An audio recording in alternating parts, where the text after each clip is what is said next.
And we're back. Hello, and welcome to podcast episode, what number is it? 139 of Robodope Boxer. But the 2 days are back once again after a month off, literally, of no boxing talk, no boxing chat, no boxing reviews or previews. But we're back on this Monday just for you to cover all the relevant fights, really, from the last month that we have missed out on. Before I say hello to my good old mucker that I haven't seen for about a month, I've been fucking around with the old StreamYard. Here we go. As you can see there at the bottom, we don't always need Dave's fingers now. Like and subscribe to us if you're new to the channel via YouTube and Spotify, but he'll still do his finger wagging every now and again. Thank you, please. Right. As I just said there, ladies and gentlemen, we've had a month off. I haven't seen my old mate, my old good mucker, for about a month. How the devil are you, mate? I'm all right, mate. I've literally just took a complete rest from boxing. You probably the same. I've not delved in. I've completely gone cold turkey on it. And I had a holiday. I went to Tenerife for 10 days, which was very nice. Had a few family issues, as you well know. It's well documented. My dad's not well. He had a bad turn while I was on holiday, which was a nightmare. I wasn't going to go anyway, but he told me to go. He ended up in hospital. We thought that was it, but he's put in another second wind, as you would call it. You know, the championship rounds. That's where he's in now. He's in the championship rounds, and he's still fighting. So at the moment, he's in a good place. We thought we was going to call it a day for him 3 days before I come home from holiday. So it was a complete nightmare. But yeah, he's okay at the moment, which is great. So yeah, we'll see how it goes with that. But yeah, no boxing for me, mate.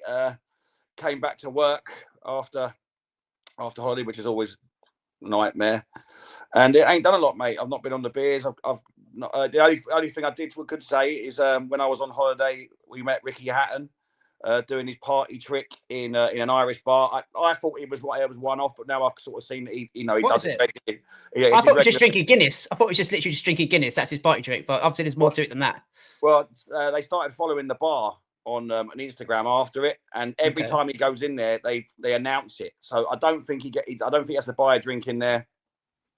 I think it's all, you scratch my back, I'll scratch yours. He gets people in there, people all over him. I'm myself, I don't go up to people and ask them for photos and stuff. It's just not my way.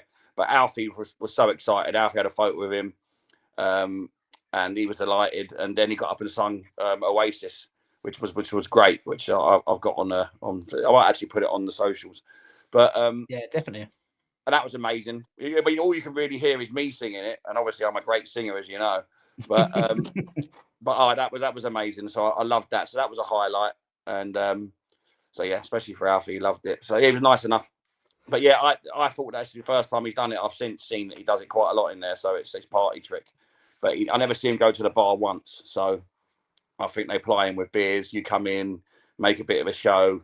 I mean, I don't think they need it anyway, because it was a great bar with live music. It was rammed every time we were in there. But it's always great to have Ricky Hatton pull up in your bar if you had one. Boxing sort of reference there as well. So basically what you're saying, he never has to buy a drink. So he's a ponce. He's a rich one, yeah. But I didn't see him go to the toilet either. So, mate, in good shape. He looks in good shape, to be fair. Even though he's making his comeback fight in December, whenever it is, he looked half decent. I didn't see a beer belly on him or anything like that. So, training. Well, yeah, he's obviously training the way he did when he was a fighter, drinking Guinness. So, but yeah, he's a nice enough fella. So, like I say, everyone that wanted a photo, he had a photo with him. So he was sound as a pound. So yeah, that was a nice part of the holiday. I think he's got a place out there. He's regularly in Benidorm. He likes all the places. Scummy places that we go to, so he's definitely a man of the people in that regard. So that was nice. Did you go a bit Google-eyed then when you saw one of your heroes? Is that why you didn't approach him? You know what, he is as well. He's one of my favourite fighters of all time. But they say you should never meet your heroes. Listen, we all know he's a great guy, but I wouldn't want to go over and take the risk. Like if I went over there and he was an arsehole, which he's not. But if he was, it would ruin it for me. Yeah, but he didn't. He had his arm around Alfie. He was taking the piss out of the height of him. He was going up on his tiptoes to Alfie, and then he was licking his fingers and moving out. Alfie's got them. All the kids have got his big hair at the moment with mullets. Big thick wig, yeah. Yeah. So he licked his fingers and he was moving Alfie's hair around for him. So he was sound. But yeah. So I just stayed away and let them do it. Lola took the picture and all that sort of stuff. Let them get all excited about it, and I just carried on drinking. But when he did start singing, though, that was good. I I got involved in that. So that was good, mate. So I've been back now. My first full week back with work was last week, so we haven't had time to catch up with boxing. There wasn't a lot this week anyway, but I have since gone back and watched fights. And you know what? As much as I never went into a touch of boxing, the first fight I watched this morning, I've been watching all the fights back and doing my bits and pieces for this. It got me going again. Yeah, gets your juices flowing, doesn't it? Yeah. At the time, I was thinking, it is what it is. But I've gone back and started watching fights, and now I'm like, oh yeah, the love's back. And then obviously we're doing this, so it's great. Yeah, the love's back. It never left. It's weird. We didn't intend to have 4 weeks off. Just how holidays fell, mine, yours, then obviously different things at weekends. Like I just said off air to Dave, I'm be glad next week when the kids go back to school. And it's weird, mine don't go back to Wednesday about 11 o'clock. I mean, what's the point in that? But it's too much summer holiday. 6 weeks, get rid of them, make it 3 weeks. Mate, it's too long. The kids, they cost a fortune. I love them to death, but they cost a fortune. They want to do something every day. Just haven't got it. I had to take 3 weeks off of work. Don't get me wrong. I love having time off of work. I think I'm up to, everybody that listens to this podcast, anybody that's new to the podcast, realize I do like a drink. I'm up to 35 days straight of drinking alcohol. 35 days. And today is 36. Cheers. While you're sipping that, I want to make, this is going to scare you. Obviously, everyone knows us here. Me and you went to school together, and we've been we didn't say lost touch, but we've been back and forth in touch in the 25 years. Boxing brings people together, brother. Yeah, the 25 years that we've been since we left school, which is scary. Yeah. My kids have only got, Lola's only got 1 year left. She goes into year 11, and now if he goes into year 10. So in 2 years' time, my kids would have been leaving school. And obviously we were at secondary school together. And that's quite scary. So you're talking about the summer holidays being over. Summer holidays won't exist for me in 2 years' time. It's mad. Yeah. Time waits for no one. No. Time waits for no one. I know you got, it's a lot of it's tongue in cheek as well, but I want to get back to some sort of normality. Yeah. And the normality I want to get back to is our boxing podcast, which we do once or twice a week. We will talk boxing in a minute, ladies and gentlemen. Obviously, this last month or so, we normally, our first year, we've done a sponsor. We sponsored, I obviously go and watch a local football team, girls team, women's team, semi-pro team. We sponsored Daisy Clements last year. If anybody goes on our Twitter page, if anybody listens to this on a regular basis, we do speak of every now and again. She's left the club. She's gone to Redditch Borough. Good luck to her. She's gone with her dad. She's moved on to Pastures New. But we've got a new sponsor this year, also from Stourbridge Football Club, but she's in the reserves. Yes, we're hardcore. We don't do first teams. We do reserve teams as well. We've got another sponsor to come, but I just want to briefly tell you about Isla McNally is her name. She had a terrible ACL injury, very promising footballer, was out for nearly 2 years, now making her comeback, going through the reserves, hopefully got to the first team. She's had 3 games after 2 years out. She's already scored one already. Cracking girl, cracking personality, very headstrong. And Robodog Boxing are proud to sponsor her this season going forward. So they've lost a lot of players, the reserve team, for anybody that cares. So she's going to have to step up. And I've heard good sound bites about her, good things about her before I started watching her.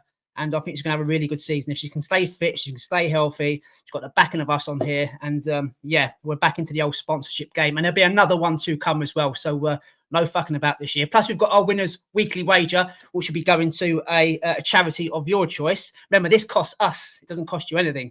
So please do like, share, and subscribe.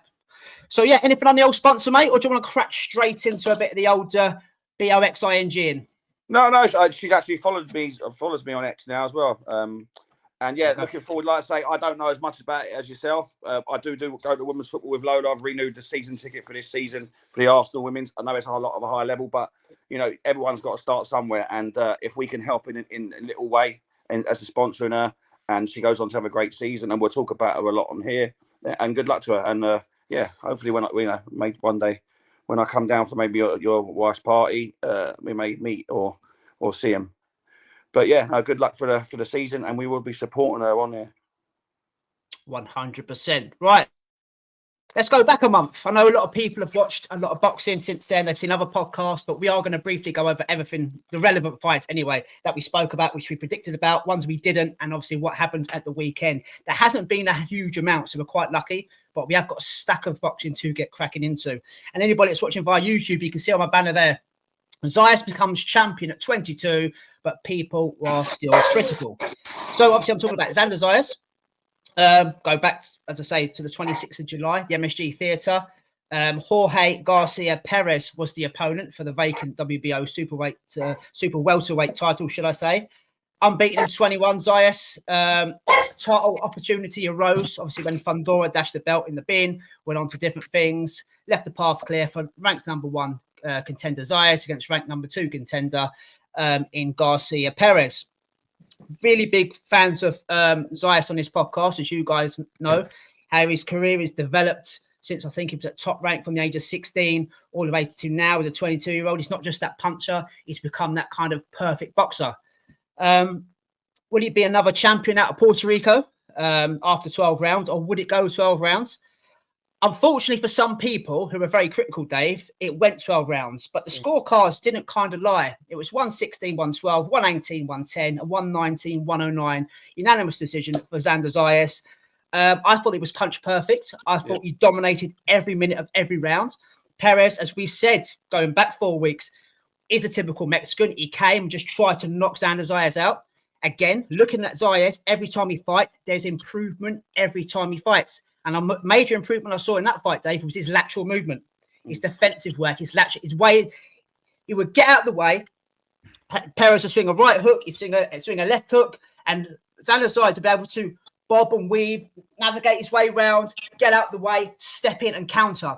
Very clever, very educated, very nice to the eye of people like us who like the sweet science. Yeah. The only criticism I would have of him is that when he's got the opportunity to step in and look for the knockout, he's still not doing it. He's kind of taking a step back, won't risk anything. But apart from that, I thought he was a star, and he became the new 22-year-old mate. He's looking the bollocks. He looks fantastic. And I understand why people are critical, because being in New York, Puerto Ricans all around him, they're expecting him to go out and blast these guys out. He's not doing that. But while he's not doing that, he's become the champion of the world, mate. I totally agree. I think that the criticism is unfair. I think it's a little bit uncalled for, because, like I say, what do people want? You know, I know people. They want knockouts, don't they? Yeah, they want blood and guts. But as you step up in levels, that's not always going to be the case. Now, people, especially we were talking a few about prospects and stuff like that are coming, that we talk about quite regularly, who are now knocking people out in 1 round in every fight, and now people are critical of that, saying, well, he needs to be stepped up, he needs rounds, all that sort of stuff. And, at some point in time, that's what Zayas was doing. But you can't do that all the time. You have to become a complete fighter. And for me, that's what he's becoming. I've said this before about doing different facets of your game in the ring. Because we all know it's not gonna, you're not gonna blast everyone out. And sometimes, you can walk onto a shot when you're over eager. Listen, he's still 22 years old. Baby. Exactly. And he's a world champion now, and that is fantastic. But I feel like he's got a good team around him. I feel like whoever's guiding him, is keeping his feet on the ground. And I honestly feel that in the way that he's boxing, because he doesn't get overzealous. Yes, I know what you're saying there about being like, he doesn't smell blood. Yeah, he used to, didn't he? Now he's taking a step back and not kind of risking anything. Yeah, because he's moving up in levels. That was a world title fight. So yes, it was his opponent Perez probably world class. That's for another debate. That comes into rankings, systems and stuff like that. But he's fighting for a world title regardless. And like I say, you can't go into fights and the reason, at the end of the day, winning is winning. And I'm with you. I thought it was a punch perfect performance from him. I like what he does. And do you know what I like about it? I see different things every time I fight. I see improvements in certain things that he does every time he fights. Yeah. For me, there's no criticism in that performance. Yes, everyone wants to see blood and guts. But if you actually dissect that fight, the things that he's doing are levels above his opponent for sure. And the thing is, not only that, is that he's 22 years old. He might not even hit his peak for another 5-6 years. The frightening thing is that if there's room for him to get better, then the division needs to be on notice for that. Because he does everything superbly at the minute, and the fact that he can improve is scary. I don't see the criticism for me, mate. I thought it was a really good performance. I like the things that he does. Yeah, he got caught with a couple of shots early on, but he's fighting a Mexican, and then they come forward and they throw like fuck. Loads of shots, and he was trying to catch him, but the sharpness in his shots, the lateral movement, the footwork, the defense, the slipping, and I just thought it was a really good performance, And he had the fight won anyway at the point where where there was a chance of a stoppage. No, of course, he needed a knockout after probably round 6. I would have said. Yeah, but why take the chance? If you're unsure whether it's there, don't take the chance. We've seen so many times when you walk onto something that you didn't need to take. And I believe that the people he's got around him, the team he's got around him, are keeping him very level-headed, and I see that in his boxing. And so for me, not a problem with the performance. I thought it was a good performance, and brilliant for Xander Zayas. We've championed him here from the start of this podcast, and now he's gone on to be a world champion. So great. We know our stuff, man. We know our stuff, and also it was definitely outclassed Perez. He did try. It's a world title fight for fuck's sake, but it was nice to see at the end. Xander Zayas bawling his eyes out. He was crying his eyes out. It means so much to him. Obviously, I think his original trainer died very young. He had a new trainer. He's moved on to bigger and better things. And look, it's 130-pound division, mate. 154, should I say, not 130. 154-pound division is stacked. You've got the champions in there, but you've also got, your likes of your Bootses and your Madrimov, Boyachuk. I mean, Keith Thurman's making the comeback for what it's worth. Tim Tszyu, Josh Kelly's been mentioned. There's a lot of competition in there. And as you said there, mate, at the age of 22, he's got a long old career left in him, and he can pick up another 2 or 3 belts. He is that good. I'm really, really impressed. But fair play to Xander Zayas, and we'll be obviously championing him along the way in his career. Right. On the undercard, Shu Shu Carrington. He was out again. This was for the WBC interim featherweight title. He took on Namibia's Matthias Hita.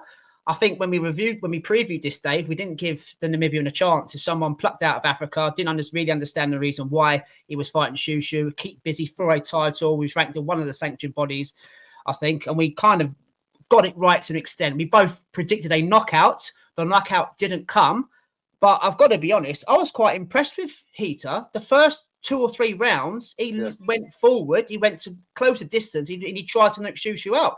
The difference was Shu Shu is, again, the bracket we like to use, the slick black American, the class and the level told. But what I would say, Shu Shu done everything right, probably won the majority of the rounds, got no doubt about that. He does what he does. But for him to be in his own backyard in New York and throw the kitchen sink at him, everything was clean, everything was flush, everything was hard, everything was accurate. It must have been a bit frustrating for him because he hit him with some banging shots, and he kind of just ate them all up and still came forward. Yeah. He's a tough old Namibian, that guy, but Shu Shu, now he's the interim champion, mate. Hopefully he does open doors. But yeah, I've got to give a bit of kudos to Hita because he was tougher than I thought he would be. Yeah, he was. And he started, he came up the blocks very well.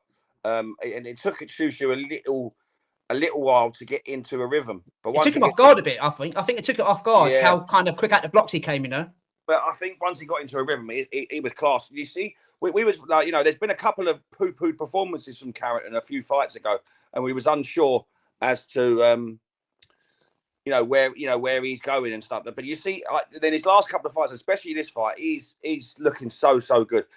Like you said there, the shots that he was throwing, he was throwing. His output was ridiculous, and his body work. That was one thing. He seemed to target the body, try and slow this Namibian guy down, his height down.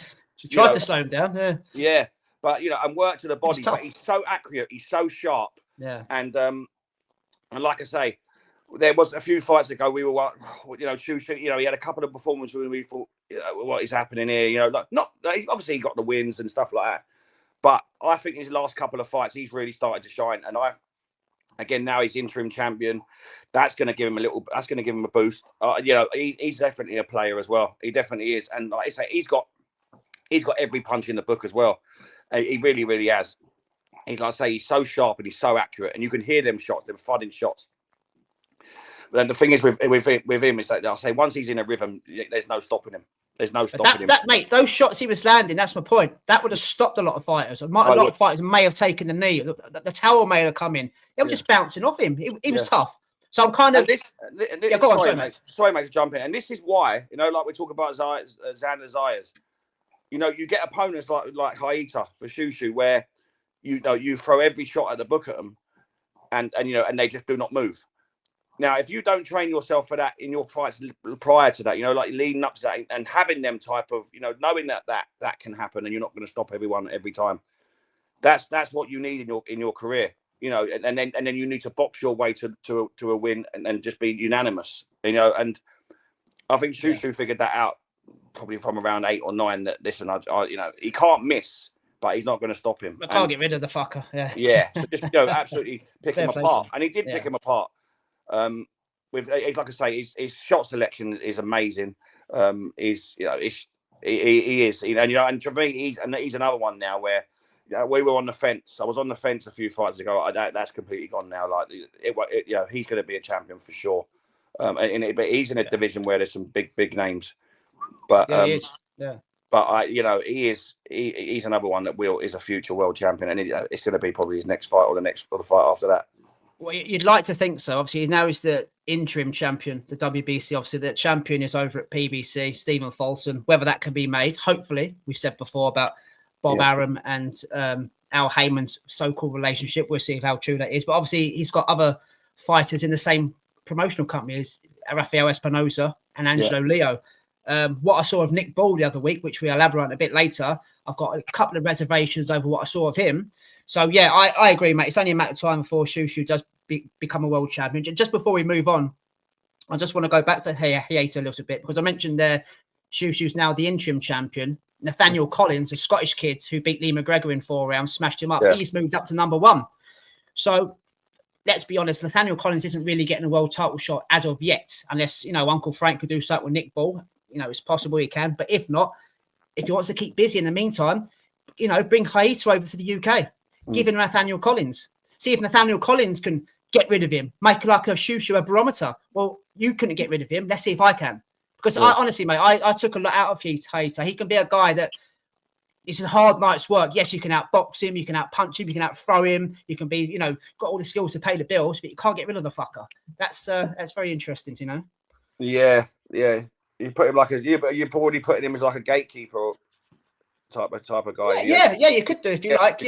Get through him, and you're ready to, you know, to take on the big boys. Especially if you stop him. Yeah, definitely. Those guys out of Africa, no disrespect, not just out of Africa, wherever India or, you know, all 4 corners of the world you don't really hear of. They're not normally good, are they? They come out with like 15 wins, 15 knockouts against, you know, Namibian postmen or Mira Binmen, and then they don't do anything when they come over to our shores and the States and Australia. But they've got no fundamentals. No fundamentals in their life. Yeah. He was okay, to be fair. Yeah, he was okay. This won't take long, because my prospects of 2025, Emilliano Vargas, as I put there on the screen, guys, profile building is coming along very, very nicely. 15-0 now, 13 KOs. We both predicted a knockout against his opponent. I can't remember. Espinosa was his opponent. Got it done in 1 round. Yeah. Mate, I mean, I don't want to be boring. I mean, some people may find me boring on here, but I could just see Bob just kind of taking him up to 20-0 before he puts his hand in his pocket to give him someone that's going to give him some rounds. I mean, this literally is for Emilliano profile building. Handsome, got the name, good on the mic, as we've always said, very spiteful, flashy gold boots, look very, very nice. Watching him the other week, just have everything right. It's just the level of opponents he's against. I get it. It is profile building, but it's just going to be rounds 1 to 6. Take your pick, you know, until Bob gives him someone he's going to fight back. So I don't know what else to take out of it. I picked him for a reason. He's doing exactly what I thought he would do, Dave. Yeah, he's one of the ones that I was sort of referring to earlier on, like when we mentioned Xander Zayas. He needs rounds for me. He does. He needs rounds. Yes, he looks great. I mean, he threw the first right hand. You know, the guy's legs were wobbled, and then he was down, and that was it. I think 30 seconds into round 1. Yeah. Listen, it is great for building a profile, but for building a career, I don't think it is. I'm all for it for the first 10 rounds. I think I've said the same fight. Sorry, I'm all for it. I think once you get past 10, I think that you know you definitely need to start stepping up. It all depends on how it's going. You know, you're banging people out in the first 10. I think he needs rounds for me. He needs rounds. Definitely. I'm not bored. Don't get me wrong. We've seen this before with prospects. We've seen all this, and then but yeah, like you said, 15 fights, 13 KOs. Most of them are in the rounds 1, 2. Yeah, he's got a lot. We've said that he's got a lot, but for me, he needs rounds. You can't take a lot more out of it, can you? Really? No. It's it's hard. It's an hard one until so that was easy to review, that one. It was. It really was. We was going to review Bakhtiar Jalolov's fight against Gianmarco Cardillo, but once again, that fight was pulled, Dave. I mean, I'm not losing patience with Jalolov. I'm possibly losing patience with his management team. What's going on? Yeah. What is the point? 31 years old, top prospect, nailed on world heavyweight champion of the world, ain't fighting, and when he does, it's against bums. I don't know what, mate. We've said this before, mate. We said this before. What does he want to be, a pro or an amateur? That's the first question that needs to be answered and settled. You can't do both, mate. The heavyweights fight twice a year, if that. So at 31 years old now, he needs to and the thing is that the amateur pedigree he's got, he could go straight into the top 10, and in a couple of fights have a world title fight. There's no doubt. Yeah. We're talking Lomachenko sort of stuff here. But he has, we said time is not on anyone's side, especially not at 31. I mean, Joe Joyce had a year and a half of a career where he was on a crest of a wave, and now he's an opponent. I know that Jalolov is more decorated. I'm not for skills wise. I'm not sort of saying that, but the window can be very. I know heavyweights can go to 40, but that's rare, and especially these days. It's going to be rare because you've got Itumas who's coming through at 18. You're not. I think the days of heavyweights getting to 40 and being at the top are over. So Jalolov's got a window, and at the minute he's not in it. So I don't know whether it's him. I don't think it's him. I'm with you. I think obviously whoever's got around him, he must be making a few quid with whatever he's doing, because heavyweight money is life changing. So if it was about money, he'd be fighting as a pro. Yeah, you think so, wouldn't you? So odd. Yeah, it's a tough one, mate. It's a shame really, because the heavyweight division is fairly exciting at the moment, especially with Itauma. I know Itauma's coming through, and there's still a few of the old dogs still there. Usyk's obviously a great. Jalolov would be a lovely addition to that. And you've got to fight first. Yeah, exactly. Got to fight first. Got to fight. So it remains to be seen, mate. Yeah, talking of heavyweights, the Saturday night of that weekend, the GWOAT was in action at heavyweight, even though they weigh in at 175 as light heavyweights. This was in the home city of Detroit, or hometown, whatever you want to call it. I've got to be honest, whoever said Claressa Shields can't sell tickets, you're fucking lying. That Little Caesars Arena was packed. That was fucking packed. Whether they were dishing out free tickets or it was cheap as chips, I don't know. I don't care. But that arena was fucking packed, and they all came out to see the GWOAT. Yes, fighting at heavyweight now. She came in with the rapper. I know Dave likes them when they come out the rappers. They start blah blah blah. I thought you straight away. She came out, done what she had to do. She fought a career light heavy. I think she's in Lonnie Daniels. The first 4 rounds, I thought, what the fuck? I felt sorry for Claressa. Do you know what it was? Before you carry on, mate. It's Uncle Turkey's favourite fates at the moment. It was Tom and Jerry. You carry on, mate. We'll get on to that, yeah. It was. But it was embarrassing. It was actually embarrassing. The Devin Haney running and the William Skull running put together wasn't as bad as that. And I thought, and it made Claressa's work look messy because she got frustrated. She was running after her, trying to land big bombs. And to be fair to Daniels, the second half of the fight, she closed the distance and she started training with her. She made it into a better fight than what it was. I thought, thank fuck for that. She's got someone who's actually trying. But it's the GWOAT at the end of the day. And the GWOAT won every minute of every round. She can fight any style. She can adapt to any style. She's sitting down on all of her shots. Daniels got an half-decent chin. And in my banner there, Dave, the GWOAT is running out of opponents. The Layla Ali thing's literally fallen off. It looks like she shat herself, and the 15 million apparently allegedly has been put up. Doesn't want anything to do with the GWOAT, and I don't blame her. It's about 20 odd years difference. I mean, I love her. I love her brashness. I know you're not keen on that kind of thing, but she's a good saleswoman, and she's the best in the female division. And I'm a massive Lauren Price fan. She's upcoming, but I just can't see. I can't see where she goes in terms of her boxing career now. I can see crossover fights. I can see money fights, with Jake Paul involved now. I can see her being on a card with Jake Paul, if not, collaborating with Jake Paul. But to legit opponents, mate, facing Claressa Shields, you can only come down so far. I don't know what we do with her because she's so good and she's making her opponents look so basic and average and novice, which they probably are compared to her anyway. Yeah. And she's still so young. What do we do with her? Where'd she go? But I want her to make as much money before she clears off, and she's a 3-time undisputed champion of multiple weights, Olympic gold medalist, etc. We all know that, but she's entertaining. But the next person she comes up against, we're all going to go, she just needs a knockout now. She'll win every minute of every round. I don't know. She's in the club of people that she's getting to the point where people don't care, and she doesn't need that. But she's so good, man. She's technically so good to watch. You know what? If she dropped a couple of stone out of her ass, she could drop down to fight names. I know. That's where all her weight is.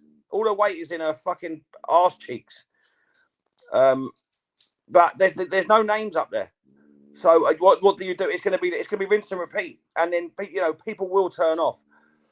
Mate, sorry to interrupt, but we could have a situation where I mentioned Jake Paul there. Obviously, Savannah Marshall's now with Jake Paul. We could have a situation where we have a Katie Taylor, Amanda Serrano. They just keep fighting until Sav wins. That off the top of my head, something silly like that. Do you know what I mean? And she creates a kind of WWE war with Jake Paul, and then she signs over to him. Bad heel, good cop, bad cop. I don't know. I'm just trying to make things up to kind of make her relevant when she should be relevant anyway. Yeah, she should. And like I say, you're right. No one can doubt her boxing ability and her boxing skills and whatnot. She sells herself very well as well, and yes, she's got absolutely everything. But like I say, opponents, that's just one thing that she can't.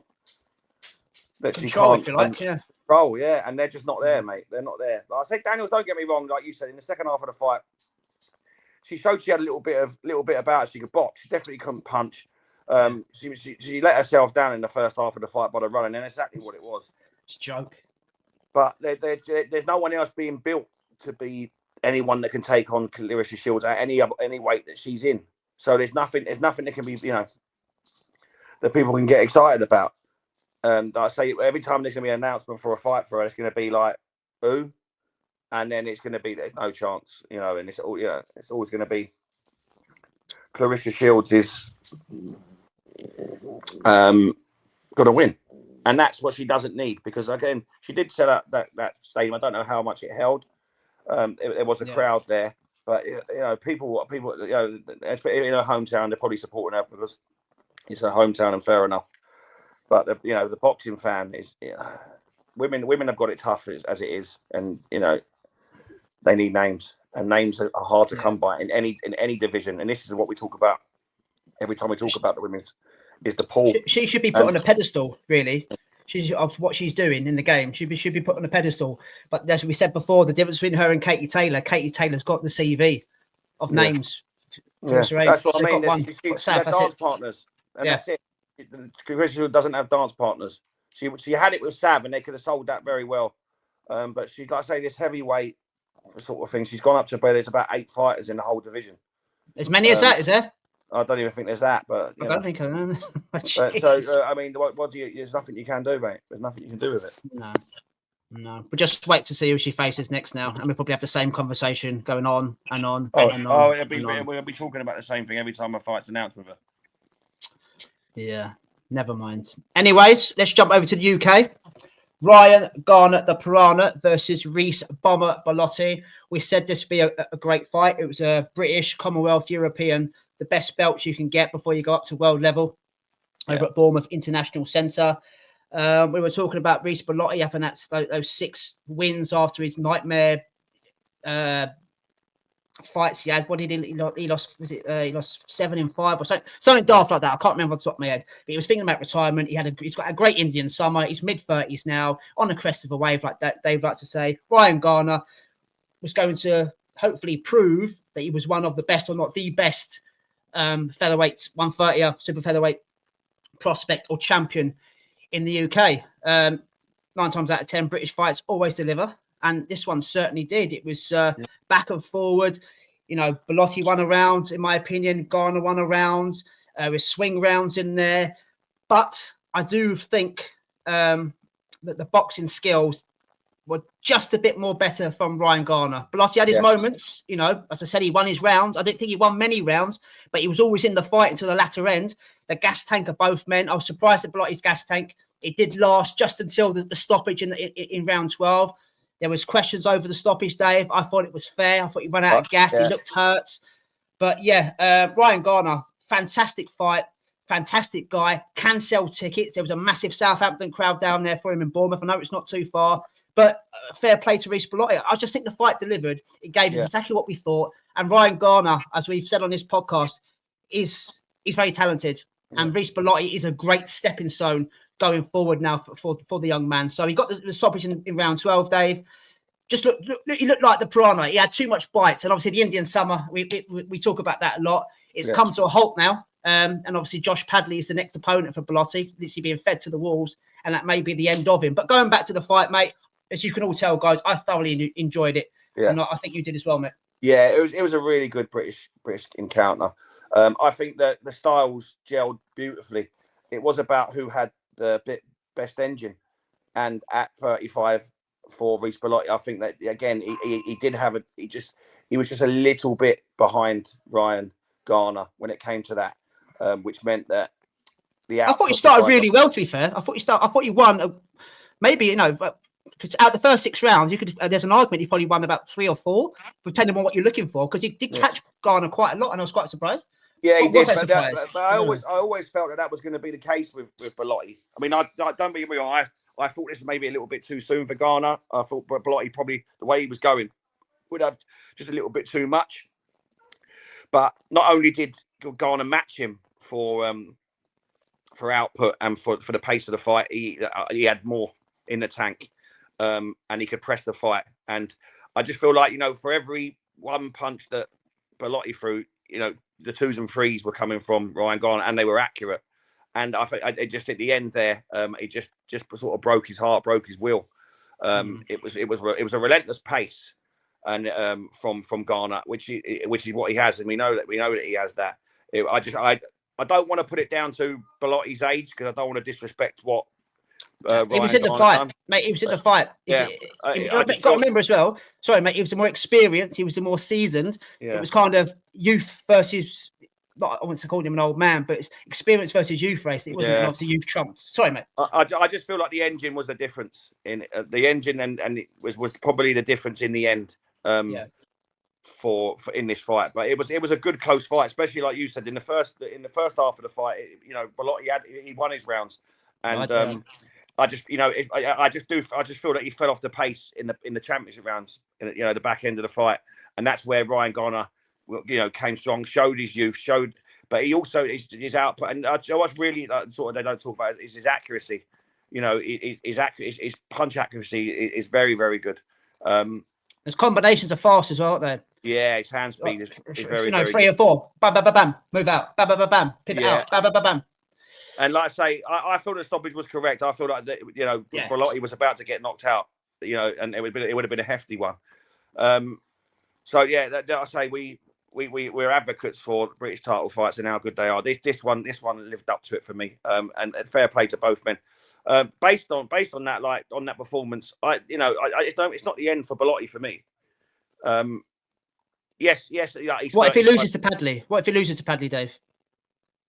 The end as in being on the main events on TV in a sense, not so much. Yeah. You can go back to the small halls or GBM cards when he's a mid carder, but the end as in terms of being the main event again. Maybe this could be the end if he loses to Josh. I'm not so sure he's going to lose to Padley. Because if you just look at that fight he's just had with Ryan Garner was very, very good, but Reece Bellotti matched him. He did. There wasn't a lot. I haven't. There's not been a performance like that. Actually, I could be wrong. That Josh Padley. Yes, Josh Padley. Against Mark Chamberlain. Yeah. Okay. But I still think that Reece Bellotti's got enough in the tank there to cause Josh Padley problems. And we're not going to call it just yet because it's not that week, the fight week. But when we do, there's a good chance I could still lean towards Bellotti in that fight. That's how I feel. I know. I wouldn't. I think if you're going to count out Reece Bellotti, I don't think it was it was that type of performance where you can think it's over for him. I think he done enough in that fight to show that he's still got some left in the tank. It wasn't a one. Yes, it was a good performance from Ryan Garner, but it wasn't a one-sided fight. No, that's fair. That's fair. He got to him in the end, but that's probably based on an engine. Does Josh Padley have the engine that Ryan Garner has? I don't think so. I've not seen that. So I believe that Reece Bellotti has got a good chance against Josh Padley. I really do. That's good. I like those vibes. I like those sound bites, mate. I would have thought you'd gone straight for the old electrician. No. I like the story behind Josh Padley. No, I'm joking. I like all that sort of stuff where he was in a loft, he got a phone call. I love all that. But yes, he's had a good win against Mark Chamberlain, but he I know he got fed to Shakur Stevenson, and he tried very hard. But for me, his career really starts now. He's got the backing of a promoter. He's being matched, but he's being matched now with people that have got their careers are on the line. Probably don't want to give it up. They've still got a bit to fight for. They've got families to feed. He was fighting when he was fighting Shakur Stevenson. He's fighting a millionaire already. He's going in the ring with people that this is their livelihoods. So, this is where we see where Josh Padley is going to go in his career. And for me, it's not all said and done against Reece Bellotti. No, you made some good points there, mate. And just quickly before we move on to Japan, Ryan Garner is obviously British champion, European champion.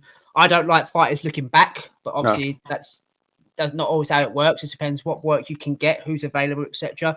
So if he's not looking to go forward in terms of fighting the top 5, top 10 contenders in the world, what would you think about him kind of going down the route of getting a stellar name on his CV and make a few quid on the way? And the names I'm kind of going to throw out to you are the likes of Lee Wood and Josh Warrington. Yeah, why get them now at this stage of their career. Listen, if he was now after being in with Reece Bellotti, he gets either one of their names. They're former world champions. That's yes, they're at the back end of their career, but timing is everything.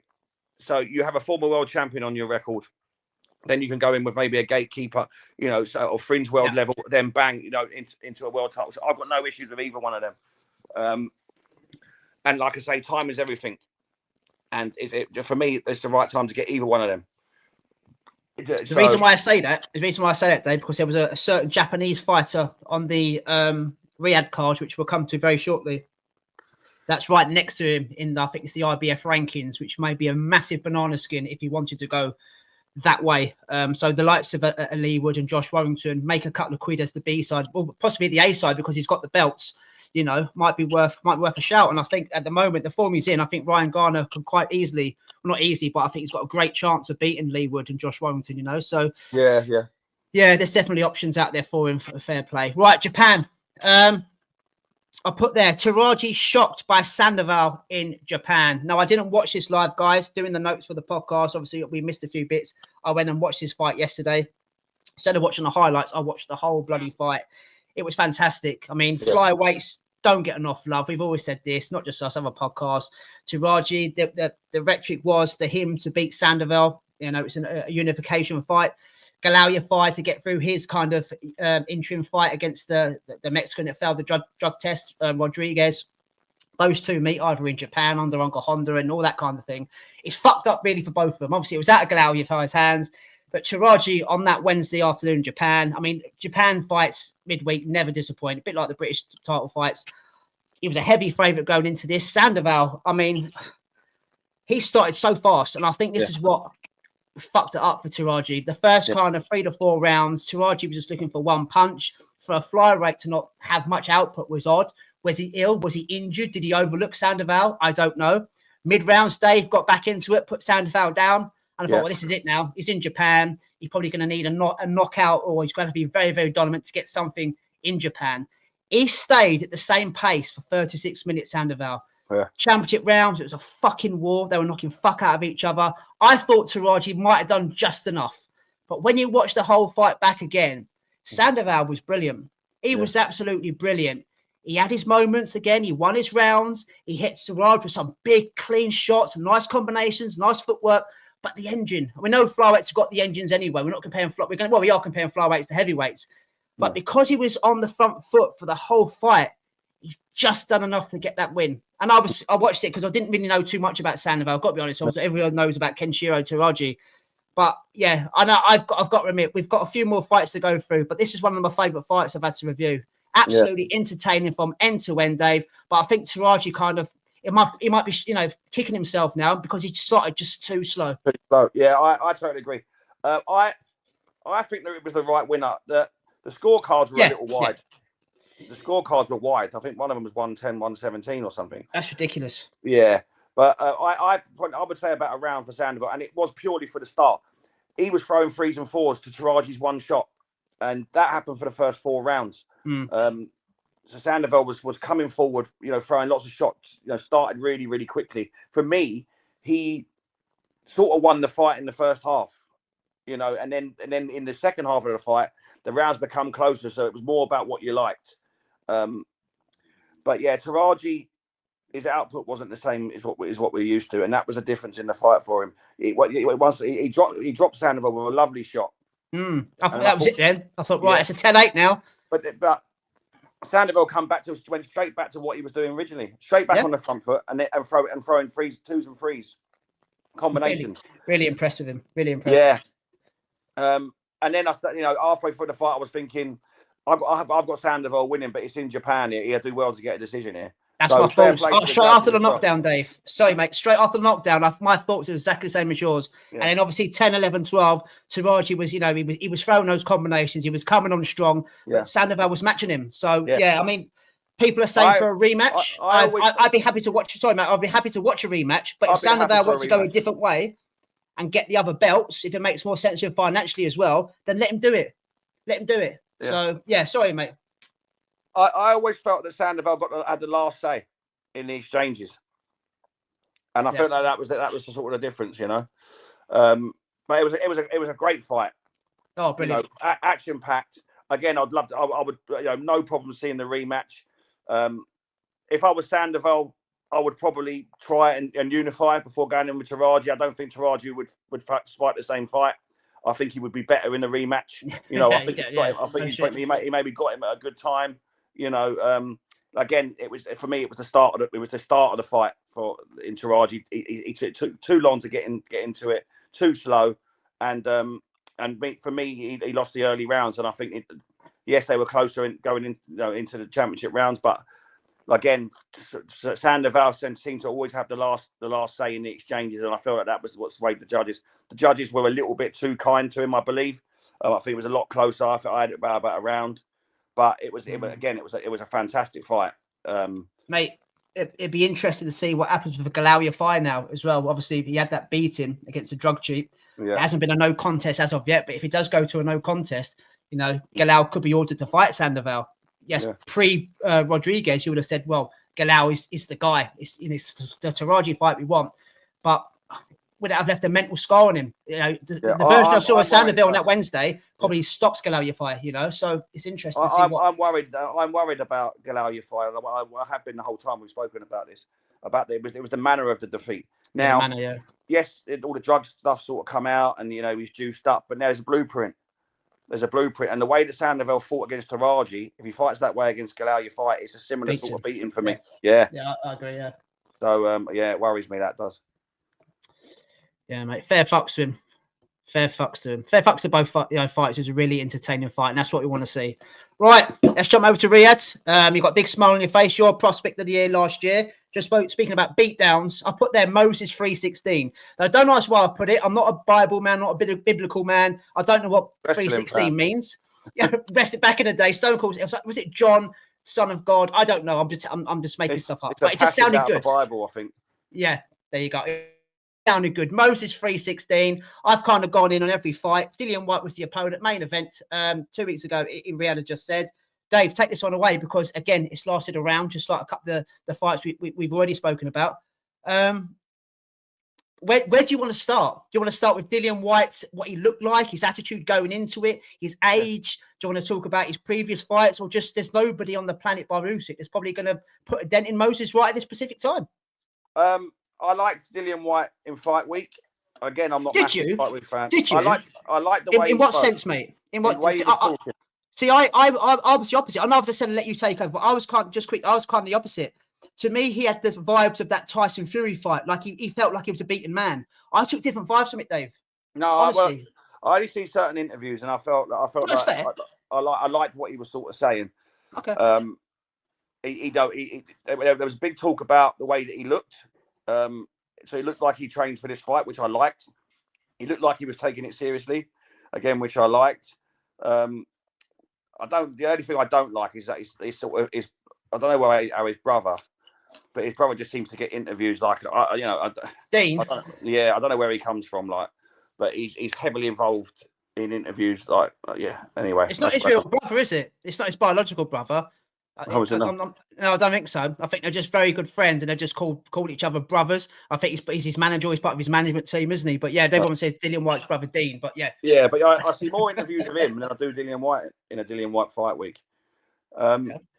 But anyway, yeah. So the way he was looking, I was thinking, listen, he's up for this. It'll give him rounds. This is a great opportunity for him to get his career back on track. So I was getting that sort of eyes. Then I saw the ring walk, and he looked fucking petrified.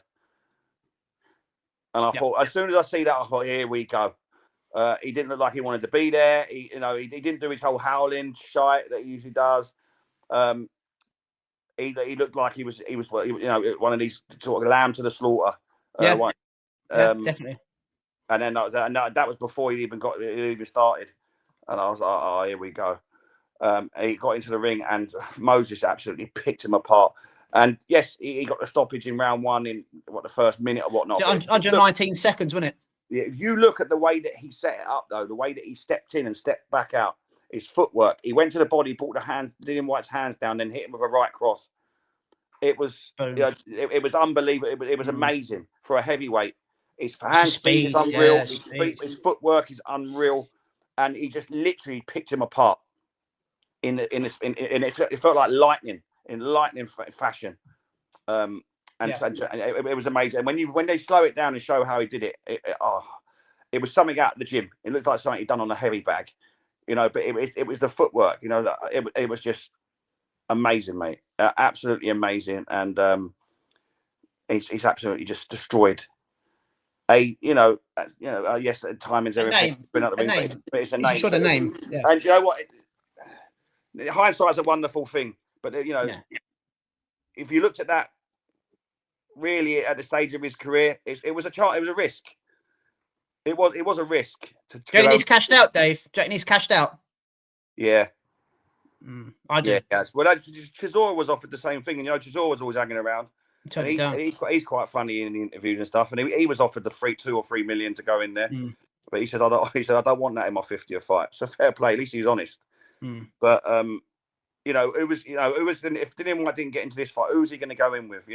This is the thing. No one's putting their hand up. No. This is why it's hard for Frank as well. And this is just going back to Dillian White's ring walk. I saw exactly the same as you, but I saw it in fight week. Yes, he looked a lot leaner. It's the first time he'd weighed whatever it was in 15 years. It's like he had a good training camp. Did that take too much out of him? He's 37. He's been inactive. He's a multiple-time drug cheat as well. I thought I'd throw that in there because everyone's giving him a bit too much love. I wouldn't say he's got lucky, but he has put his hand up. But we don't see angry Dillian White anymore. We don't see the angry version. I saw the version we saw in the Tyson interviews when he literally did turn up for the last one and was saying nothing. He's going, no, I'm just an old man. Maybe he was trying to play, Jedi mind tricks, but it was it was confirmed on that ring walk, mate. You're 100% right. His punch resistance is completely gone as well. Gone. And also, when I just spoke there about Ryan Garner having a name on his CV like a Lee Wood or Josh Wellington. This is what this has turned out really for Moses. Now, relevant of being 37 and washed, he's got that name on his CV now, on that resume. Now he can move on to, we don't know who. This is the thing. Who is putting their hands up? Since that fight, Filip Hrgovic's name has been linked, Jermaine Franklin, Andy Ruiz Jr. They're all names that you expect to give him rounds, but do they? Yeah. Do they? This is the thing. We don't know. We're not going to know unless they get in with them. So, and it's going to take quite a lot of money for them guys to get into the ring with them. So, with him, should I say? So, very, very interesting times, mate. Very interesting times. Obviously, we don't know what's going on with Usyk in the belt. He's had a 30-day extension because he's injured with Joe Parker. I mean, if he does throw the belt in the bin, Moses Itauma is now #1 contender. Joseph Parker will be upgraded to full champion as interim. You're going to get Joseph Parker versus Moses Itauma if that's the rhetoric. Wow. Yeah. That'd be great. I don't know if I'd fancy Joe Parker, Dave. This is the worrying thing, Yeah. I have heard some silly things. I don't want to say silly but they're like, oh yeah, he's ready for Usyk and all this sort of stuff. Listen, there's I love Moses Itauma, and yes, he's going to go on to do wonderful things for no chance. But at this current stage, there's no one beating Usyk. I don't care who it is, and yes, people don't. I can see why people would get overexcited, but Usyk's dealt with them all, mate. He's dealt with every style. So yeah, I think people need just to calm down with that one. Yes, do I give him a chance against any other heavyweight currently? Yeah, but listen, Usyk's on a different stratosphere, so I think you need to calm down with that type of talk. And without Usyk though, who do you think will be announced as Moses Itauma's next opponent? Jermaine Franklin, realistically, yeah. Jermaine Franklin, I think that's going to be one that's next. Again, we talk about needing rounds. I love what he's done against Dillian Whyte. I like what he's doing. But again, for his career and overall, he needs rounds because we need to see whether his hand speed, his footwork, and his power carry on in the championship rounds. Because there will be someone out there at some point in time who will take him there, put him in deep waters. So I think, especially for youngsters, I know I bang on about it. I think rounds are invaluable. Yes, knockouts are great, and they build a profile. And so with social media, we got now where you get these sound bites and these videos and that go out and they go all over the world and people see you. But for a career and for a long lasting career, for me, rounds are invaluable, mate. Yeah, and to be fair to Jermaine Franklin, just quickly, I mean, AJ and Dillian Whyte, funny enough, struggled with him. Yeah. He's a messy fighter. He old man's you. He's got the dark arts. He's a tough opponent, but let's be honest. I mean, I think hindsight is a wonderful thing. We'd have probably gone for a Moses Itauma stoppage against Dillian Whyte, but not that fucking quick. No way. But yeah, as I said there, guys, very, very interesting times. Also on the card, we had Ray Ford against Abraham Nova. The mascot was there in full force. Abraham Nova with a big beard. Dave's got issues with the beard. It may have helped him in this fight, but I'm not too sure. Now on my banner there, I've got that version of Ray Ford 8 troubling O'Shaquie Foster. Now I put that straight after the fight after I watched it. I saw that, yeah. Because I like Ray Ford, and I think the best performance I've seen of him is when he lost to Nick Ball. So when he lost his title to Nick Ball, I think that's the best version I've seen. Did he win the fight on Saturday, Dave? Yes, he did. He looked very good at times, but Abraham Nova kind of, how can I explain it? He closed the distance, had his moments, landed on Ray Ford, slowed him down. Ray Ford, I wouldn't say he was humbled because he did look classy at times. But from the version I saw O'Shaquie Foster fight Abraham Nova and floor him, I'm not sure Ray Ford, that version of Ray Ford beats him. Did he overlook him? Possibly. He had the old Tom and Jerry shorts on, taking the piss. Abraham Nova didn't run. No, he didn't. He did not run. He came to fight. Just came up short against the better man. But I've got to be honest, a win's a win. Can't take that away from him. He done more than enough to win the fight. But I wasn't sitting there rubbing my hands going, O'Shaquie Foster, Ray Ford. God, that's a fucking one-sided fight.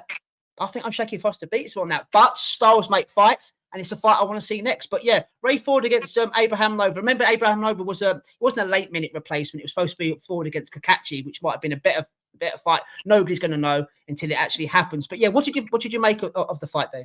I'm with you. I thought it was an okay performance. Performance. There was flashes of magic from him, where he put his shots together and looked very well. Nova had him on the ropes quite a lot. He's back on the ropes, trying to force him into a more of a fight than a boxing match, which is what you have to do. My only question marks over Ray Ford is his power. I don't think he's got enough power to earn someone's respect. I think that's what you see with Nova, just pressing forward. He was comfortable with with the shots that were coming at him. Yes, they're all scoring shots. So if you need to try and make it into a dogfight against a fighter like that, we talk about the stick back. That's what you need to try and do, and that's what he did try and do. So, but he was caught on the way in, all scoring shots, loses rounds. My issue is that Ray Ford again doesn't earn the respect now, and Kakachi's another one. If that fight does happen, Kakachi's going to, I feel, will take that power and just try and walk him down. So that's why I thought it was an okay fight. I didn't look at it and think that was a great Ray Ford. maybe it was because he allowed himself to be put onto the ropes and let Nova, throw some shots at him. He wasn't slipping from side to side and slipping under shots and moving around. He was standing there and with his back on the ropes and taking shots. He's making more of a fight of it. He won the exchanges for me with the cleaner, effective work, but it wasn't a sparkling performance for me. I never came away from it thinking that was a great fight. No, great performance. No. With the O'Shaki Foster thing, I saw you tweet that at the time. And I got some love of his management team, by the way, which O'Shaki Foster's management team. They retweeted it as well, which is good. I'm with you. O'Shaki Foster is a better fighter than Nova. There's no doubt about that. He would have to approach the fight differently, Ray Ford, from O'Shaki Foster. O'Shaki Foster can punch for certain. If O'Shaki Foster gets him on the ropes, it'll be a different story. I think Ray Ford needs to be better. Can he do it? Yes. Has he got all the skills to do it? Yes. I just don't think he should allow himself to be backed up on the ropes. I think against a different fighter, that could have been a different outcome. And that's where Nova had his success, and that's why Nova looked like he was. Yes, he lost the fight, but he looked more in the fight than what we would have expected, and it was more before Ray Ford allowing that. So I think Ray Ford needs to improve there, but I also question his power.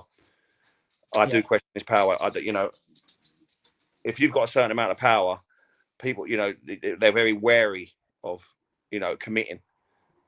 Nova was quite happy to commit, and if he took a shot, so be it. So you're right. Yeah, you're right. So Also, as well, I think Ray Ford's ranked number 3 with the WBC. So when the rankings change, I think it's the first of every month, it's highly likely he'll be elevated to number 1. Yeah. Now, from what I've read on Twitter, whether it's true or not, and other news articles, Eddie Hearn apparently was allegedly offering money for the Ray Ford O'Shaki Foster fight, but was kind of treating O'Shaki Foster as the B-side, offering him fucking stupid money that wasn't worth him getting out of bed for. Let's not forget, the champion's O'Shaki Foster. Unless it's just all sound bites and catchphrases on Twitter, if you want that belt, you become the B-side. You go over to Top Rank and you take that belt away from him. So I'm not sure what's going on. I know Eddie's a promoter. He's there to make money. But come on, that's probably the best fight to make at the moment. Let's see how good Ray Ford really is. Yeah. And that guy to beat would be, O'Shaki Foster. But yeah, he got the job done. But like you just said, mate, it was an okay performance. And then straight on to Nick Bull. Talking about okay performances, Nick Bull's the only UK champion, men's champion in world boxing, which is crazy, the amount of talent we've got in this country. But it's not about that. It was a world title fight for Nick's WBA featherweight belt. Sam Goodman got the call from the weight division below. Not sure I agree with that. There's other contenders in his weight class, but that's irrelevant for now. We've seen Goodman in the past. He took on a Thai kickboxer come boxer. Apparently had a hand injury at the time. Didn't look good at all. Struggled with the old 1-2. Couldn't understand. Me and Dave couldn't understand what the big hype was about Sam Goodman fighting Australia unbeaten. This is the guy to kind of, dethrone Inoue or that kind of rubbish. I thought it'd be one-way traffic from Nick Bull, Dave, in Riyadh. I didn't think Sam Goodman had anything about him to trouble him at all. But we've all got minds and we're all allowed to change our minds. And what I saw on that Saturday from Sam Goodman, if the result came out that Sam Goodman nicked it by 2 rounds, I would not be sitting here. And I don't care what people think. I've seen there's different opinions from every side of the globe about that fight. I thought Sam Goodman possibly could have won that fight. Now, I've got to be honest, when I watched it live, I had it a draw. I've gone back and watched it, and I probably do think that Nick Bull won it 7-5. I've got to be honest. But if it came out 7-5 the other way, I wouldn't be screaming and shouting, depending on what you're looking for. Nick Bull, for me, Dave, how much we love him on this podcast, the boxing world love him. He is like a little pocket rocket, but it was kind of exposed a little bit for being one-dimensional. The success Sam Goodman had with the jab, success Sam Goodman had to the body, having to punch down, the way he, his counter-punching. Yes, there was a lot on the gloves, but there was a lot of scoring shots on there. And I believe Nick Bull won that fight on pure aggression and the style of how he boxed. He was throwing bigger shots, more eye-catching shots. But were they more clean and effective? Sometimes. Well, Sam Goodman's more clean and effective sometimes. I just thought it was a very, very tight fight that could have gone either way. And I've seen comments on Twitter saying that Nick Bull outclassed Sam Goodman. You've got to be joking. No. He didn't outclass anyone. He won the fight. Fair fucks to him. Massive Nick Bull fan. Let's go and try and unify. I think it was a little bit exposed, Dave, to a boxer, rather than a brawler or a puncher. And I think going forward, when he does fight somebody in his weight division, who we've named earlier, a Shu Shu Carrington or a Stephen Fulton, who are slick boxers, I think he can come a cropper, you know. I wasn't impressed, Dave. I wasn't impressed. I've always felt that about Nick Bull. I really, really have. I do feel like I don't want to say this in a really disrespectful way, but can be a one-trick pony at times in the things that he does. Yes, he threw shots from weird, like from unorthodox angles, and he threw an uppercut from like a weird stance, and he caught Sam Goodwin with them sort of shots. But you know, and he does have a success with what he does. And listen, I think sometimes his boxing is underrated because he's so small. Like a 5'5", he's very small. So he has to do certain things that other boxers don't need to do because of the attributes that he's born with. But this, for me, was a closer fight.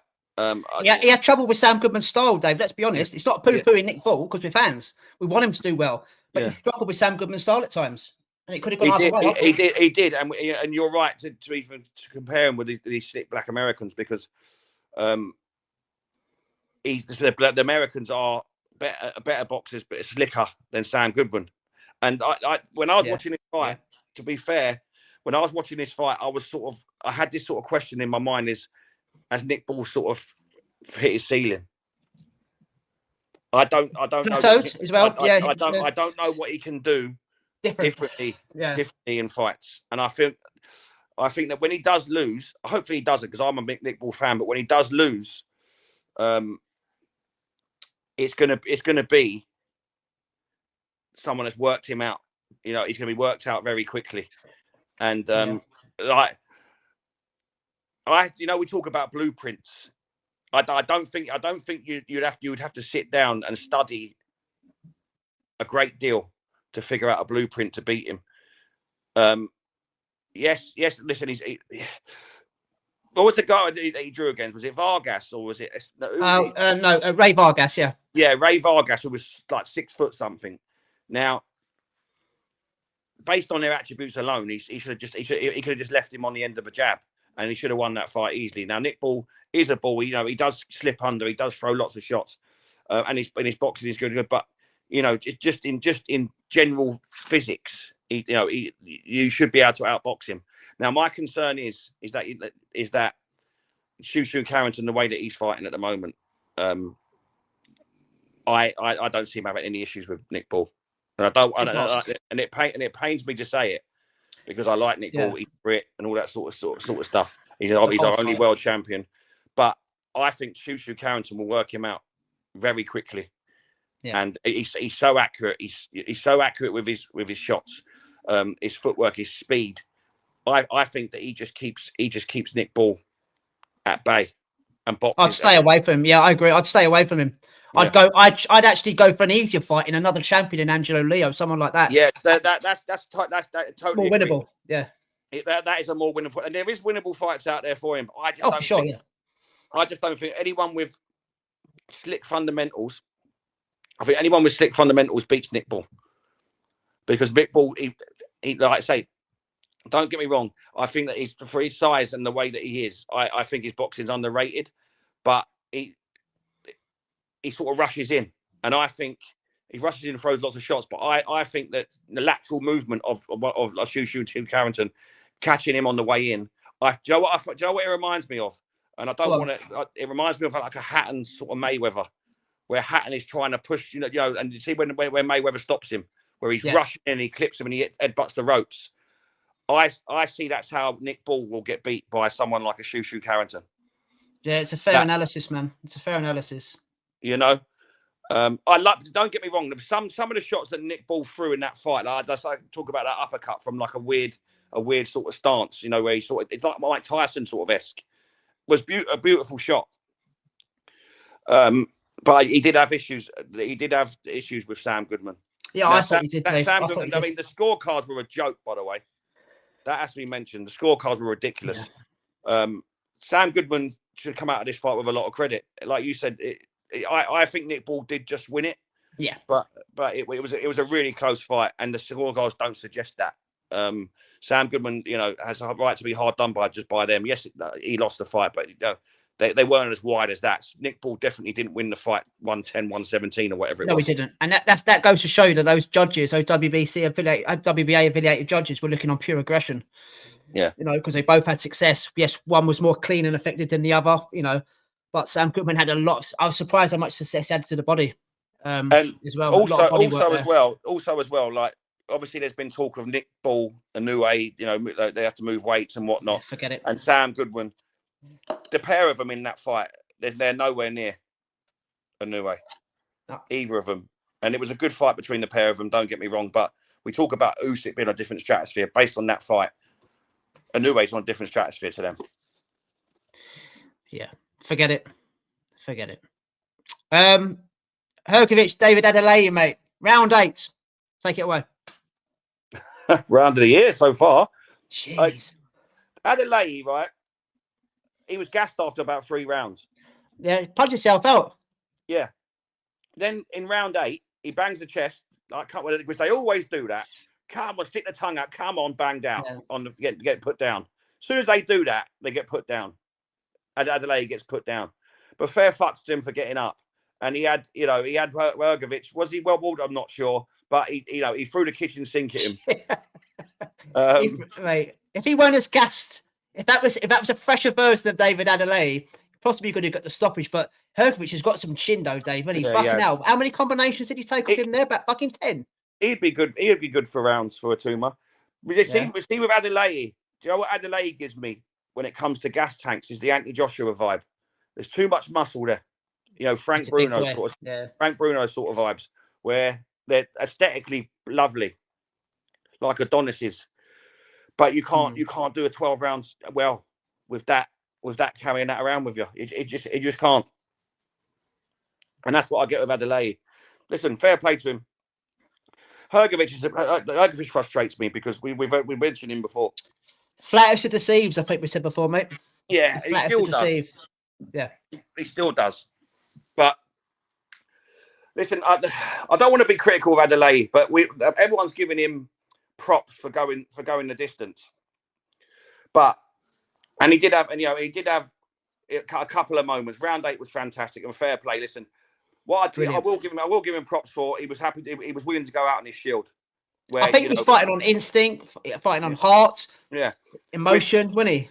Yeah, which put a little bit of that into Daniel Dubois, you might have a different fighter. So fair play to him for that. But I think we've seen levels here. We've seen levels, and Hrgovic isn't the level we've been sold. So I think that, listen, if he could work on his gas tank, I think that's more to do with the way he looks. Adelaide, he could do something, but and he tried. But do you think he rushed his work, Dave? Do you think he rushed his work in terms of he cut Hrgovic early with the jab? He was jabbing beautifully, and rather kind of stick to the jab and fuck the R up even more, try and get a kind of TKO or RTD. He's tried to look for that one shot, that one big shot, which Hrgovic should see a mile coming.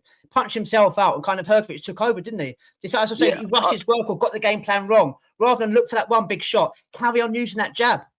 Yeah, I think that he was always was the plan was to try and go early. Yeah, try and take it early. I think they know in that camp that he's probably a 4-round fighter, and that's what it proved to be. Like I say, all the way to the end of the fight was 10 rounds or whatnot. He was fighting on instinct. He was fighting on heart, and listen, he showed that, and fair play to him. Yeah. But yeah, if he had a different engine, and if he'd have tried to pace the fight a little bit differently, it could have been a different outcome. But listen, round 8, that'll be up there for round of the year. Fair play to him. Listen, if it's like, again, Daniel Dubois being questioned about his heart, I don't think you can question Adelaide's. No. Definitely, mate. So obviously Hrgovic's name is being thrown down the Moses Itauma route like everybody else. But I think we can safely say with David Adelaide, your Dave Allens and your Big Fraser and even your rematch with Jamie TKV is probably the level he's still at just now, just for now. He's British. He's British and European. Yeah, I think that's fair to say. I do like watching him fight, but I just thought Hrgovic is fringe world. He's not world. He's not world level for me. He's fringe world. So I think Adelaide is probably European. IBO, Dave. He's IBO. Hrgovic is IBO. Jesus. Yeah, he is. Yeah, he is. Yeah, he's a WBA regular. Yeah, that's just as worse and just as bad.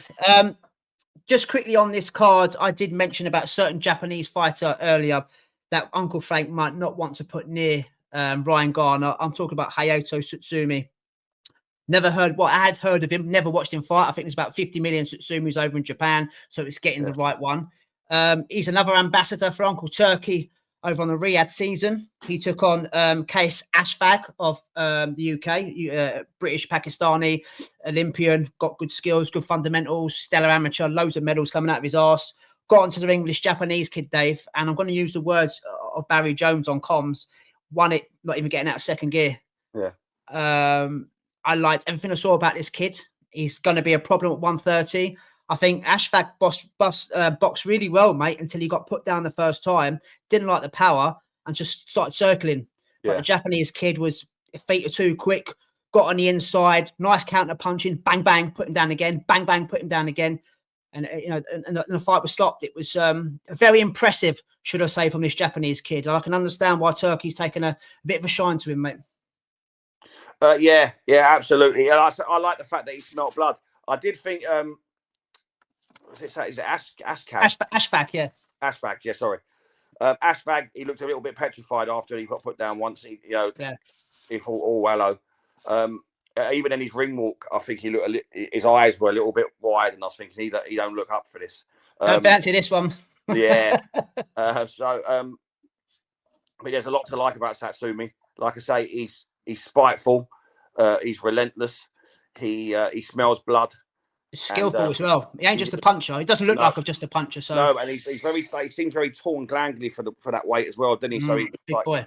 He's like a Fundora looking sort of guy, but he has a lot of venom, in his shots. Even his jab looks like a ramrod. I like what I saw. Yeah. I like what I saw from him. I really did. Yeah, he's going to be a problem, and a good addition to the 130, and he's going to be built that way as well. You'll see him on every Turkey card, I'm sure. Like I say, he's an ambassador, isn't he? So he's going to be floating out on all these cards. It won't be long before he's fighting for a title. That's for sure. Definitely, mate. So that was basically the majority of the Riyadh cards. We'll quickly fly through what happened in Australia last week, and we'll end on Mark Chamberlain and Jack Rafferty in the British Showdown. So Wednesday, Dave. Right there, easy work for Nikita Tszyu. He returned after a year out in Sydney, broke his hand. Easy work against his Macedonian opponent Luslim Ismaili. Flew over from Germany, lasted one round, broke his rib. Apparently, he's still over in Australia, not allowed to fly with a broken rib. He must have hit him that fucking hard. Big fans of Nikita on here. Not a lot you can take out of it. Good to see him get back in the ring, but just keep him busy now. Just keep him busy. I think he's ranked. He thinks ranked about 21 in the world, so he's moving up the rankings. Needs a test, but just good to see him back because there's not a huge amount you can take out of a one-round blowout, is there? Not really. Like I say, we've had question marks on their defense. The Tszyu's, they both got that where they can be hit. Listen, we didn't see any of that because he just came straight out the gate and just basically took him out. This type of fight, obviously he's had injuries, so hopefully he's thrown some big shots there to stop him. The hand's fine. The hand looks fine now. The hand's fine. That's good. Yeah. So now get him out again in the next month. Yes, I'm saying, yeah. Just keep him busy up to Christmas, and then step up the levels for next year. We want to see him. We want to see him out out a lot. We want to talk about him on this podcast quite a lot, and see where he's going. So yeah, basically that's just taking off the ring rust. That's just checking that the injury's healed. That's what we can take from it. But yeah, on that show, Dave, I'll just quickly on that show. It was a weird one. I didn't realise. Watching looking at the Twitter comments from the Australian boxing fans. This was on Fox Sports Australia under the No Limit Boxing. £60 pay-per-view midweek, so whatever that's for, $60 US dollars, Australian dollars pay-per-view. That was the main event. No, don't get me wrong, we like the Tszyu, but Nikita Tszyu's not a pay-per-view star just yet, and he's fighting against a guy that's been brought over from Macedonia, a very limited opponent. Michael Cifera was on co-main. He blasted out his opponent in one round. So I understand the frustration and the booing from the Aussie faithful that you're paying $60 to watch that. Yeah, it's not right. As Tyson Fury said, who's the guy that wore a mask? What did he call him? What's his fucking name? Someone, daylight robbery. That's what they're saying anyway. So yeah, I kind of got it. We didn't pay for it anyway, but still, it's a bit steep there. I'm not sure I'd pay, $60 to watch Nikita Zoo. That's not a pay-per-view star just yet. $80, $90. We fucking moan about fucking paying $15.99 for the zone. They couldn't do it over here. Pay £60 for a pay-per-view or £80 for a pay-per-view. It just wouldn't happen. But the Yanks and the Aussies, they're paying fortunes for them. But that's really an undercard fight, isn't it? It's Nikita Zoo against Ishmaeli. It's not I don't know. Yeah, bit of a daylight robbery. That guy's name will come to me by the end of the show, hopefully. Dick Turpin. At least Dick Turpin wore a mask. Robbing bastards. Staying in Australia, guys. This was on the Saturday over in Queensland. Sky Nicholson back in action in our hometown or city, or state, whatever you want to call it, on Australia. Moved down in weight, mate, down to super bantamweight. I feel sorry for the girl. She can't do anything right. So it's her decision to move down. She wants to go down. She wants to win multiple belts as far as she can go. Don't get me wrong. The weekend makes she look absolutely massive. She probably knew this Indian dinner lady, as I've written there, guys. I think her name was Uversa Singh, brought out of India. I don't know if I didn't see many of the pre-fight interviews, Dave, whether she's an Indian dinner lady legit and she does boxing as part-time. The matchmaking was terrible. Yeah. I don't understand why we're fucking about here. Nothing, Sky Nicholson, just put her straight in with Ellie Scotney. That's all you need to do. There's nothing down at super bantamweight now. Or let's go for the WBA champion and then get on the Jake Paul Netflix card where you do Sky Nicholson versus Ellie Scotney for all the belts. This was terrible matchmaking. She shouldn't have been anywhere near Sky. Controversial stoppage, not for me. The girl turned her back. What do you want Sky to do? Just stand there and let her walk away? She never just turned her back. She took one to the body and then walked to her corner and went. I've never seen anything like it. Ridiculous. But I don't understand. I think it's the alleged affair, if you like, with Eddie, that people are going off her. She can't, when she wasn't throwing punches, when she was stuck to that southpaw style, when she was point scoring, people moaned. Now she's dropped a weight and she had got a stoppage at featherweight. She's looking to throw the right hand. She's not the left hand, sorry. She's looking to box. Yeah. She's looking to go out and stop her opponent. She's looking more aggressive. And people are still moaning, what do you expect when you fight this level opponent? Yes, we've kind of said it. But what do you want her to do? I don't understand what people want her to do. She can't I don't get it. She can't win. She's damned if she don't do it. She's damned if she don't. There's no shit matchmaking, though, Dave. Wouldn't it? What's the point in that? Just put her in the Scotty straight away. She doesn't need a warm up. She's going to be in the same. There's more in the divisions that she fights, and there's more names, and there is Claressa Shields, but she's in danger of being in that bracket of people not giving a shit, and women they got it hard enough as it is. Without that, so people are going to turn off. People are going to be bored from the same old sort of thing. There's no challenges.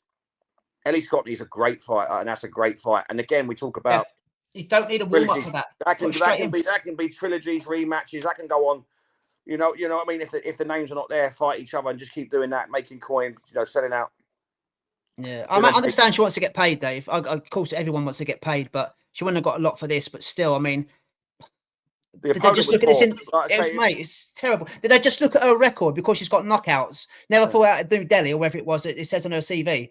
I mean, I spoke about this earlier about the Namibians and the Africans that come over got no fundamentals whatsoever, but on paper it looks good because they've got stoppages. You could tell straight away she shouldn't. Oh, mate, it frustrates me in the matchmaking. It frustrates me how much shit that she gets, and she's always smiling. She laps it up. She takes her with a pinch of salt. I mean, just leave the girl alone. I don't understand what people want her to do. Yeah. Honestly, I know, but it's one of them people. But people pay money though, mate. People pay money to see her and stuff. So they've got a right to have a say on it. Listen, the opponents are not her fault. She can only fight who's put in front of her. Fair enough. But again, like I say, this opponent was poor, and the way that she went, she took that shot, and the way that she sort of bailed out was poor.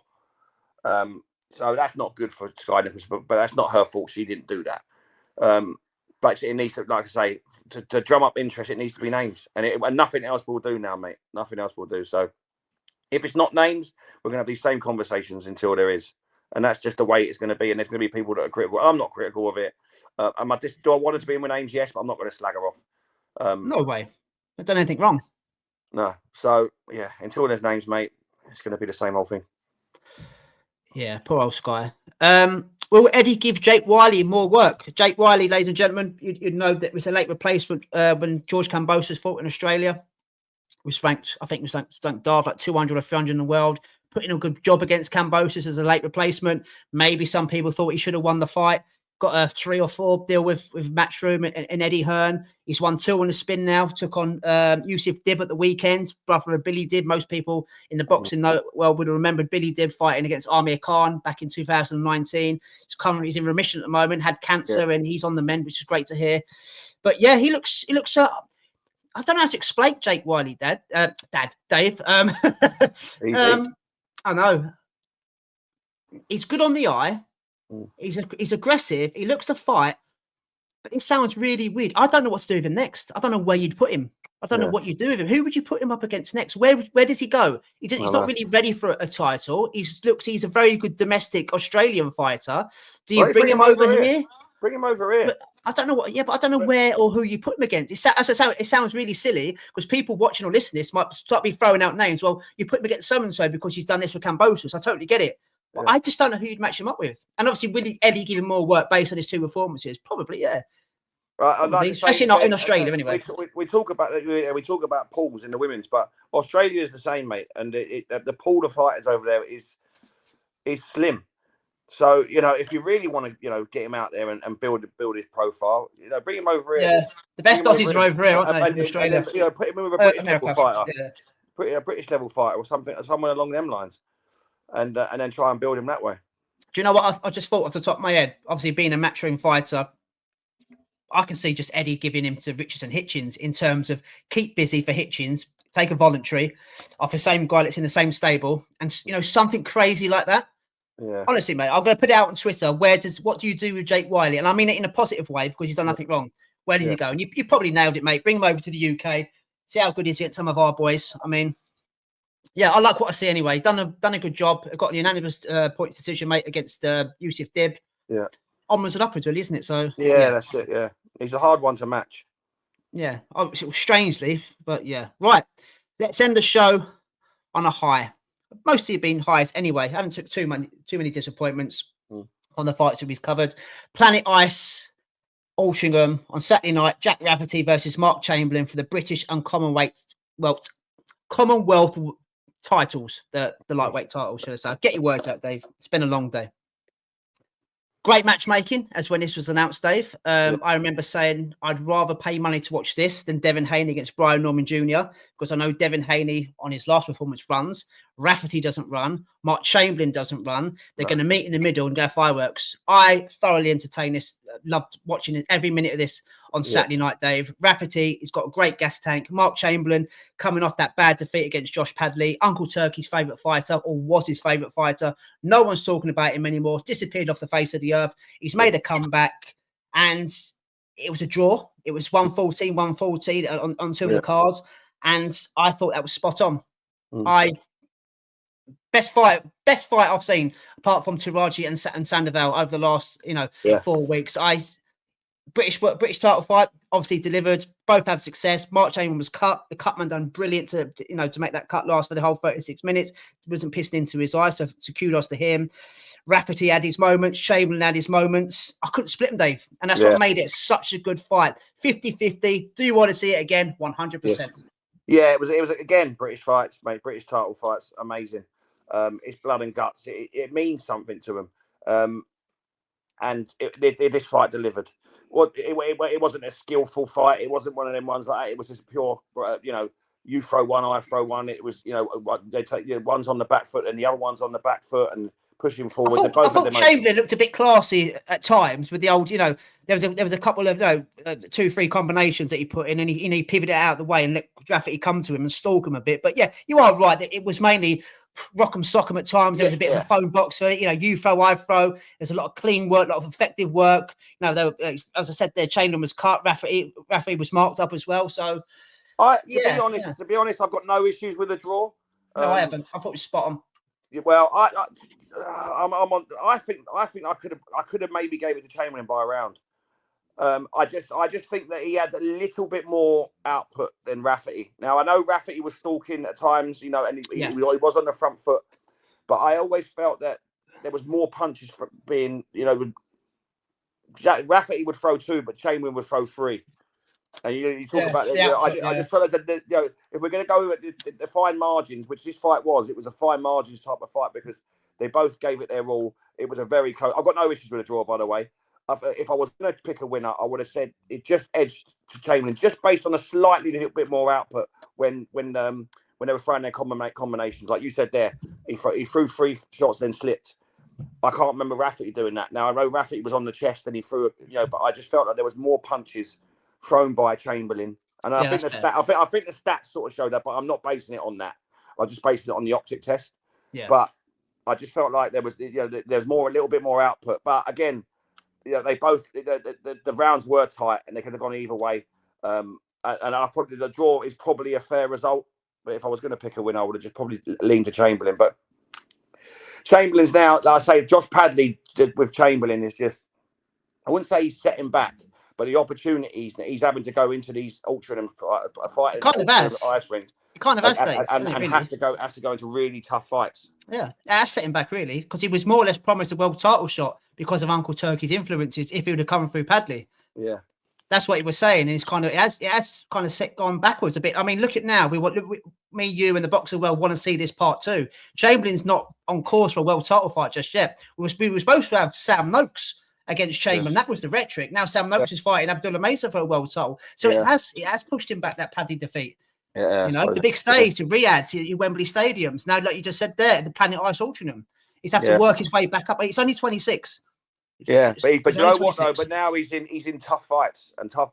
Now there's miles going on his clock. Like a fight like this puts miles on the clock. Whereas I'm not saying you'd have been given easier fights, but his opportunities may have been a little bit swayed into it in his favour. Whereas now he's got to dig deep to get into a position now, just based off of one fight. It's mad how that you know, it could be, you know, one minute you're on top of the world in the boxing world, and the next thing you're at the Ultranum's ice rink. Yeah. So, but again, going on to the fight, delivered. Mate, it did deliver. You know, I'd love to see it again. It was a British title fight in a nutshell, mate. You know, if you're gonna bring an alien to this earth and say, what's the British titles? These are the type of fights that you put them in to go and watch. And they tend to be better than world title fights 9 times out of 10. Yeah, I can't wait to watch that one again. And on the card, just quickly, Lewis Richardson, our only Olympic bronze medalist from the 2024 Olympics. He was in action. Obviously, he's a Queensbury fighter now. He made it 2 out of 2 in his second fight in the middleweight division. So I think we've covered literally everything that's kind of relevant, if you like, in the last month, mate.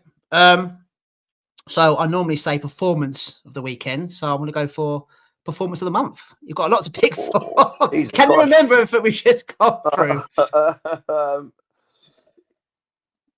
I'm going to go for Sandoval. Oh, mate, I've got my notes because we've just literally covered about 12, 13 fights, whatever it is. I've got on my notes Ricardo Sandoval as well. Going over to Japan, defying the odds, 36 minutes of fucking bloods, guts, and, you know, war, if you like, at times. Good boxing skill. Oh, yeah, it's got to be, hasn't it? Yeah. It's got to be Sandoval. Yeah, I thought it was a great performance, mate. Great fight. And again, we'll probably see that one again soon. Hopefully. But yeah, we're up to date now. Obviously, we're going to go and do another episode straight after, so we're well up to date. But luckily, there's literally nothing happening. I say luckily, it's not luckily because you want to see boxing week in, week out, but there's nothing happening this weekend.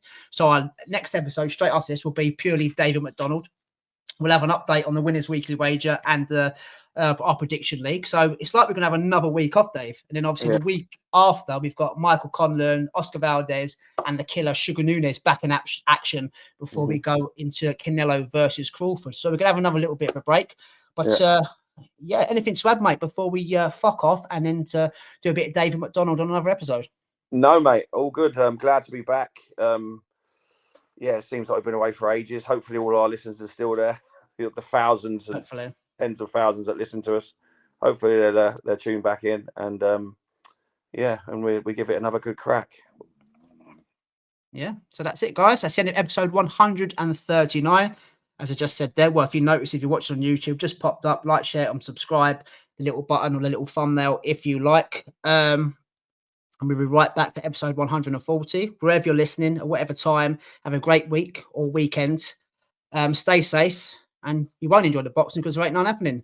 So hopefully you've enjoyed this podcast, and we'll see you in a bit. Massive, Dave. Peace out. Take care, brother.